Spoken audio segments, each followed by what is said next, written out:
gadu liels konkurss, mēs nevarējām izvēlēties jaunu programmu.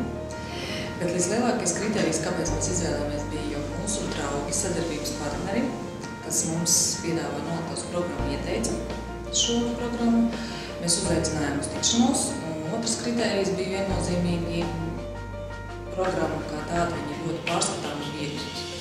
Mums ir darbinieki, kuriem ir vienāds uzvārds, un tā vai nu tā ir sakritība vai kā, bet mums ir 4 ozoliņi un 1 ozols. Kopā mēs esam 115 cilvēki. Birojā strādā tikai ar 10, bet mums visi cilvēki strādā veikalā, ir pārdevēji un tos darbinieki. Vislielākā struktūra vienība mums ir vairumtirdzniecība.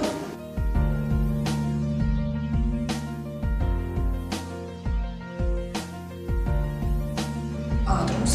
Viennozīmīgi ātrums, tādēļ, ka mums vecā programma bija novecojusi, mums nebija jauninājumi. Tagad mums ir iespēja arī eksportēt uz EDS, kas atvieglo darbu, mums nav rūpi, tas jāvada. Uzņēmuma izaugsme ir viennozīmīgi atkarīga no darbinieku attieksmes, no darbinieku pozitīvās domāšanas, no darbinieku zināšanām. Šajā gadījumā mums to palīdz atrasināt jaunā personāla programma un grāmatvedības programma. Mēs vienmēr algas maksājam laicīgi līdz ar to. Mums ir ļoti precīzi uzskaitē